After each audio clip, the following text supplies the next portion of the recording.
Now, on 105.9 FM and streaming worldwide on the WMAL app, O'Connor and Company. It is 6:07. Thanks for tuning in to O'Connor and Company on this Tuesday morning. We are, that was a fast hour, wasn't it, Julie Gunlock? Always is. Well, no, that's not true. Sometimes. Sorry, I know where the whole idea is. Okay, fine. Constant affirmation. Sure. Yes, that's right. Also, no, actually, you're wrong. The 5 o'clock hour can drag along like a zombie clutching onto your ankle as you're trying to flee for your life. Okay, taking it a little too far. But that hour went by fast because, we were talking about group chats on Signal. And You're nervous. war plans that never actually. Imagine if you actually subscribed to The Atlantic and you like all this. You see the headline, the Trump administration shared their war plans with me. You click on that stupid article and you read it like 7 times. Where are the war plans? Yeah, you're like, what? Can you warm up leftovers in Tupperware? I mean, that's seriously. That's what the group chat amounted to. Yes. Yes. 7:05, Hans von Spakovsky. 8 o'clock, we've got the governor of Virginia, Glenn Youngkin. All right. Tariffs. Do they work? Don't they work? Well, sure, tariffs work. The question Joe is, would end a meeting and say, you do a favor. I'm so sorry. I don't know how that even happened. Don't you hate it when your computer just does things without you telling it to do it? Yeah. That was Devin Archer, who was Hunter Biden's former business partner, who appeared on Jesse Waters last night. I was previewing that clip, and it just played without me telling it to play. It's okay. Tariffs work. We know tariffs work. The question is, does the work the tariffs do, is that actually something beneficial to American policy? So, I mean, there's no doubt that tariffs work. Are the tariffs that have been threatened or implemented by Donald Trump actually beneficial? That's the question. Well, we've got some results here that suggest that the first 2 months of the Trump administration and the threats of levying tariffs against countries where American products are being manufactured could, in fact, have a net benefit in the short term here for the American economy. Here's a list of foreign nations or corporations who have decided to invest in manufacturing and business interests here in the United States. United Arab Emirates, $1.4 trillion. Saudi Arabia, $600 billion. Hyundai, $20 billion. That just got announced yesterday. Apple, $500 billion. NVIDIA, over $100 billion. SoftBank, Oracle, OpenAI, $100 billion. TSMC, $100 billion. Johnson & Johnson, $55 billion. CMA CGM Group, $20 billion. Eli Lilly, $27 billion. Merck, $1 billion. GE Aerospace, $1 billion. That's all money announced by corporations or countries over the last 2 months that amount now to, what's the total here? Almost $3 trillion that had not been part of their economic plans prior to Donald Trump being sworn in. So that's pretty tangible results. And by the way, all that money means jobs. And it's not jobs working for those companies, but all the jobs for infrastructure around where those companies will be doing business. The restaurants, the coffee shops, that's right. The gas stations. Yes, they're going to come in, they're going to build. Yeah. Yes. So that's pretty huge. And yesterday was the latest, which is Hyundai. That's the South Korean automaker, of course. They announced $21 billion in U.S. onshoring. That's a big deal. It's a very big deal. And the reason that they're doing it is because they don't want to they have worked out the calculation and figured out the delta there on their spreadsheets that it makes more economic sense to just build, manufacture, assemble, do their work here in the United States and avoid having to pay an import tariff from manufacturing in a foreign country where we've levied a tariff. It'll be interesting to see how this is reported. Oh, no, it won't be interesting. We know exactly how this will be reported. They will not in any way have any positive spin on this. This will all be, or it'll be totally ignored. That's probably a more accurate description of how the corporate media will respond to this, which is why you tune in here. But this is incredible. This is incredible for our economy, for jobs, for growth. This is enormous. I mean, $3 trillion in investments Again, this is great news. It is, and by the way, it includes a new steel plant in Louisiana, which will hire 1,400 employees to produce next-generation steel that will be used in Hyundai's 2 U.S. auto plants here. So this was steel that was being manufactured overseas, then shipped over here, and utilized for these cars, and instead it'll be made here. So these are good, blue-collar, stable. Every working man, Mike Rowe has got to be just, over the moon over this kind of thing, right? So here's the question, and this is the part of the article, and I'm sorry, people I think expect me to sort of deliver my opinion and my perspective on this and not just be a cheerleader for the Trump administration. The question is, if I want to buy a Hyundai 3 years from now with the steel that was made in Louisiana versus steel that was made in Asia and shipped over, how much more expensive will my Hyundai be? Or will it be more expensive? We don't know. But I think that's part of the equation that we deserve to know, don't we? Because the whole reason why manufacturing has gone in the way that it has is because regulations and labor requirements here in the United States became so unaffordable for corporations that they looked in other countries. Right. And that hasn't changed. The regulations are still there. The costs are still there. Now, the net benefit may still be good. Well, yeah, you're going to have to spend more for your Hyundai, but at the same time, American people are working. The economy is stronger. There's more money flowing in this country. We're not reliant on other nations. And, oh, by the way, if we need to manufacture our own steel because we're at war with a country and we're incapable of bringing in steel to this country, we need to have that infrastructure. That's part of the equation too. That's fine, but make sure you lay it all out there so that we, the American people, know exactly what's going on with these policies. President Trump yesterday had representatives from Hyundai oh, no, he didn't. He had members of Congress. They just look like they work for Hyundai in the White House with him as he announced this deal. What does that even mean? Here's cut two. Hyundai's a great company. We have other great companies coming in, and we have some that are going to be staying here and very much expanding.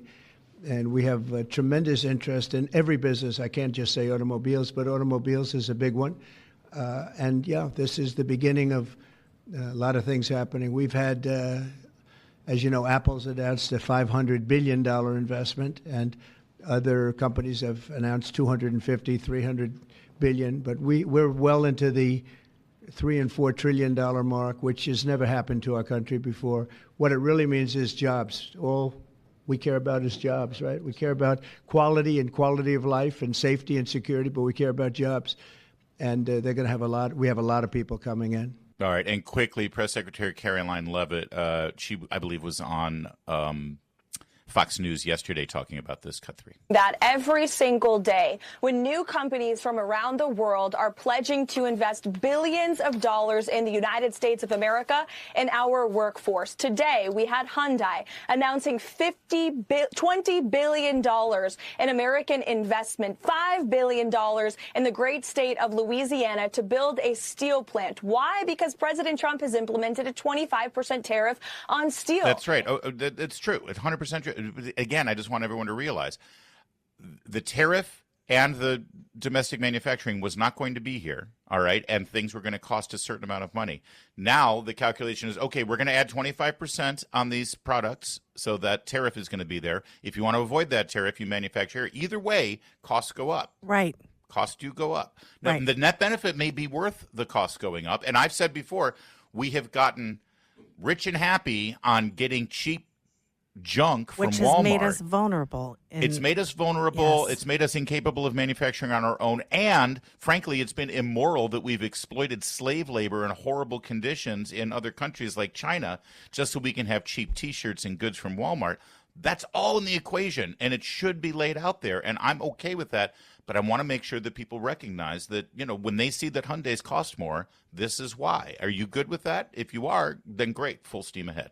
It's 6:15 WMAL traffic and weather every 10 minutes first. WMAL, making sense of the news. Live from the Home Paramount Pest Control Studios. Home Paramount, the leader in pest control since 1939.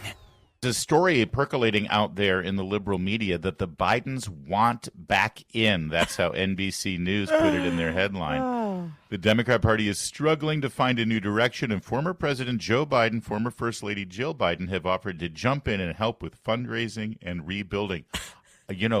He only served one term, Julie. He could come back and run. That's right. In Just a young whippersnapper. Come back. They attended the opening night of Othello on Broadway. It was their first major outing since leaving office. Well, I mean, they were asked to leave, let's be clear. Right. But they went to go see Othello, which I'm sure in Joe Biden's I'm sure the Shakespeare's iambic pentameter was really working wonders on Joe's gray cells there. Oh, dear. As he can barely understand English when spoken in the typical vernacular, let alone 15th century iambic pentameter. That said, they were very excited to go see the movie. Joe Biden put together a picture that said date night with her in a sparkly light blue dress. Yes. And Biden in a tuxedo. There they were on their opening night. And they want back in. They want to be able to have a say in the direction of the Democrats and what's going on here. And I mean, these people have no new ideas, the Democrats in general. I mean, they keep sort of recycling these people. Why not? I mean, Trump was asked about this in the Oval Office. Said, "What do you think of Biden re-entering politics?" And Trump said, "I hope so." Exactly. That'd be terrific. Please make this happen. Well, at the same time, Trump has revoked the security clearances for President Biden, his entire family, Kamala Harris, Hillary Clinton, and a whole bunch of other political figures who have, well, frankly, misused their security clearances. Everyone said, this is outrageous. You can't do that. They literally did this to Trump and people who worked in the Trump administration. Yes. It's almost like they feel like they're immune from any retaliation or any, what's good for you is not good for the security gander, clearances in this town, we all know, means money, money, money. You leave the administration, you have this insane high level. This isn't just top secret. This isn't just, this is like very high classified level. Well, and you leave this town and you go and consult and you make a bunch of money. This is hitting these people in the pocketbook. No wonder they're so angry about this. And when you have a very clear track record of how you've misused and abused for political reasons, right? Yes, right. That those clearances. Here's an example. Last night on Jesse Waters, Fox News, Devin Archer. Remember that name, Devin Archer? Yeah. Devin Archer was Hunter Biden's business partner. Devin Archer was talking about how Joe Biden was intimately involved in the deals with these foreign nations and foreign entities, something that Biden has denied forever. Here, listen. So how involved was Joe Biden in the Hunter business? Well, Joe Biden was, he was the brand that we were selling. I think that was, it was a term that came to me looking into Jim Jordan's eyes in the congressional testimony, rolled his sleeves up even higher when I said that. So, that was the brand. That was the access. That was what we did to find additional sources of capital or deal flow. So we were selling the Biden brand. I mean, I would say, at the end of a business meeting, keep it at 20 so I don't perjure myself on the Fox News network. But Joe would end a meeting and say, "You do a favor for me, you're my friend. You do a favor for my son, you're a friend for life." Wow. First of all, Biden even attending a meeting with his son, with business partners, exposes lie after lie after lie that Joe Biden told about this. But imagine him, the former vice president of the United States, sitting in a meeting with his son, with foreign entities and foreign business leaders, and Joe Biden says, "You do a favor for me, you're my friend. You do a favor for my son, you're a friend for life." That's mafia talk, right? That is. Big guy. Yeah. So, listen, with that kind of story hanging out there and Devin Archer now feeling emboldened to talk to Joe, we welcome you back. They should loop that guy back in. Totally. And I kind of miss Dr. Jill, don't you? Doctor. What kind of doctor is she again? I can't remember. It's 6:20. Now on 105.9 FM and streaming worldwide on the WMAL app. O'Connor and Company. 6:36 on O'Connor and Company. Thanks for tuning in to our Tuesday morning version to get you up and going and started the right way. Coming up at 7:05, Hans von Spakovsky will be our guest from Heritage Foundation. Talk about these judges trying to breach into the executive branch decisions during the Trump administration. 7:35, Curtis Leggett of the National Association of Broadcasters. And then at 8:05, the governor of Virginia, Glenn Youngkin. I'm Larry O'Connor, and that's Julie Gunlock. Good morning, Julie. Good morning. Did you ever do the 23andMe thing, the DNA testing? Never. And I won't. You and me both. But for those that did, and it was a very popular trend for a while there where you would submit your own DNA to a corporation that would then analyze it and tell you what your genetic makeup and ethnic ancestry was. This is basically what Elizabeth Warren did to prove that she was 1,024th Native American. Wasn't the result she thought it was going to be. I don't think so. She didn't she use that as some sort of vindication? See, I told you I was Cherokee. Gosh, see, embarrassment, unbelievable. Hey, how are you? Well, apparently 23andMe has now gone out of business. They filed for Chapter 11, and they could very well be purchased by another company. And all of that DNA data. I mean, it's funny when you file for bankruptcy, you have to list your assets. Whatever the company owns right now that is of value. And one of the assets is the DNA information on millions of people. Oh, my God. It's probably going to be bought by a Chinese company. I mean, this is just screams horror show. And honestly, I love my husband so much. He's so funny. He's in IT and has like zero digital. I'm going to make him sound like a spy now, but he's very smart about these things. And I remember, of course, because I'm an idiot. He's a ghost. You try to find information. Yes. You Google Julie Gunlock's husband, and she looks like a widow. Stop. It's amazing. He's so hating me right now, but I will tell you, I of course was like, that's interesting, we should do it. And Darren said, never, ever, ever give your DNA up, your information to a company. Like, never. It is funny that the people who scream about, big government privacy concerns, and all, which I share as well, will be the first ones who are, more than willing to give their DNA I know. to a company. Here's how CBS News reported this story and recommendations to individuals who may have done business with 15 million of you who may have done business with 23andMe. Listen. We've all seen the commercials. Since 23andMe was founded nearly 20 years ago, 15 million people have mailed their saliva and about $100 to the biotech company. In return, they've gotten back their genetic heritage, health reports, and surprise connections with long-lost family. Now in bankruptcy, the company will likely be sold. I mean, I do think this is a privacy nightmare. Jenny Foz with Consumer Reports says customers' genetic information could be part of a corporate sale. In this data, there could be clues about diseases that you have or diseases you may be predisposed to.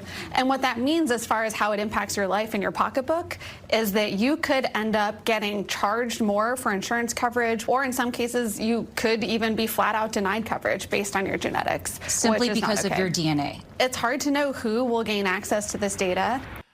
Yeah, I think that's taking it one step too far, but it doesn't matter. You shouldn't share this stuff, and if you did, you can delete it, but I doubt it. I doubt it. I mean, honestly, yeah. I feel like, it's like Hillary using bleach bit. I just don't.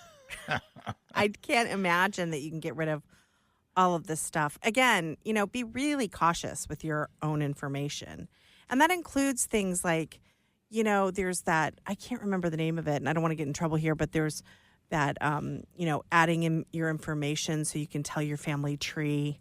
And that was Ancestry.com. Again, I don't mean to, there goes our Ancestry.com ad. But, I just feel like people need to be very careful about their own information, especially with AI and everything. Well, it is all searchable, that's for sure. Because I have a niece who did the whole Ancestry.com thing. And that thing, listen, in general, I have less interest in who my great-great-great-grandparents were. I'm what they were doing. convinced It's interesting for cocktail conversation, but it doesn't change me about who I think I am. I'm more interested in what my children and my grandchildren are going to be That's like. all very nice, but I really am. I am convinced I am to the manor born, and have some sort of royalty in my background. Does that make you feel better when you go to bed? It does, absolutely. With your dirty Larry. dishes stacking up in the sink? 100%, Larry. All right, well, that's all that matters. We'll start calling you Lady Gunlock. There you go. If that makes you feel better. There you go. My daughter did do the 23andMe. Somebody gave it to her as a gift, and so she did it, and I was freaked out. I was like, "Why are you doing that?" Yeah. But my children are half Asian, right? Right. Their mother was their mother's parents were from China and the Philippines, and so. I figure one person in your family does it, like my daughter did it, and then I just split it in half. Like all the Asian stuff, she's like 50% Chinese, Filipino. Okay, get rid of that, and the rest of it, if I just double it, that's me, right? Yeah. Which is what we did, and it turns out if you're interested, again, cocktail conversation. This is the only thing that matters. Do you know what I'm most predominantly? What I my assume ethnicity? Irish, but I guess you're going to have a surprise. Here. Most people would assume Irish Yes. because I got the Irish name going, Yeah. but that actually is not my dominant ancestry. What is it? Cherokee. It's Liar. 643. It's 640.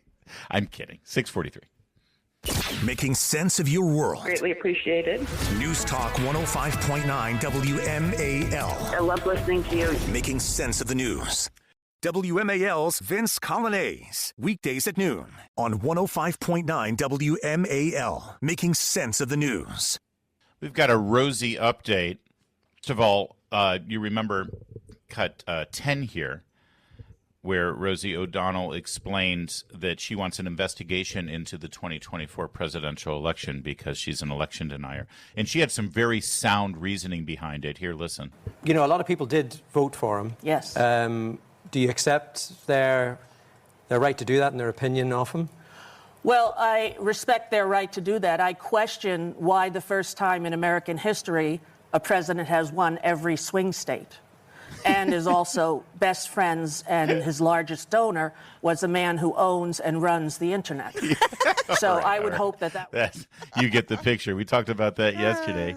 And you'll also remember after she fled the country and took up residence in Ireland that last week the Irish Prime Minister was here visiting Trump in the Oval Office, and a reporter asked him how he feels about, how could you let Rosie O'Donnell into the country? Here, cut 8. Listen. Ireland is known for very happy, fun-loving people, great attitude, many in this room right now that I've met. Why in the world would you let Rosie O'Donnell move to Ireland? I think she's going to lower your happiness level. That's true.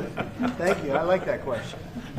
Mr. Do you know you have President, Rosie O'Donnell? are you expecting? Do you know who she is? Yeah. I'm joking. You better off not. You're better off not knowing who she is. But I do love that the other reporters all scream in there, not letting them get an answer to it. I Right. think that's a question worthy of an answer, right? Right. But it turns out the Prime Minister didn't know who she was. Well, Rosie O'Donnell has now written an apology letter to the Irish Prime Minister. I felt very troubled that they put the Taoiseach, they call him, the Prime Minister. I don't speak Gaelic. Can we just keep it with English? Why do we throw a Gaelic word in the middle of the sentence in that position? Didn't treat him with the respect that a leader of that kind deserves when they're visiting the White House. That was For a comedian, she is so serious. My goodness. just there's no joy in her life at all. By the way, she literally has Trump derangement syndrome. Like this is like a clinical diagnosis. Yeah. Yeah. She talked about how she worked with her therapist after the election to work through this trauma in her life. Here, cut 11.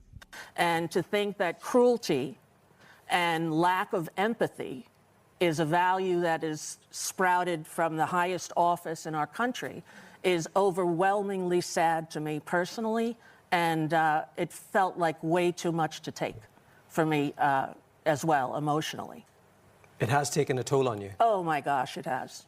I feel on the verge of crying when I was there, when he got elected. I luckily had a plan with my therapist.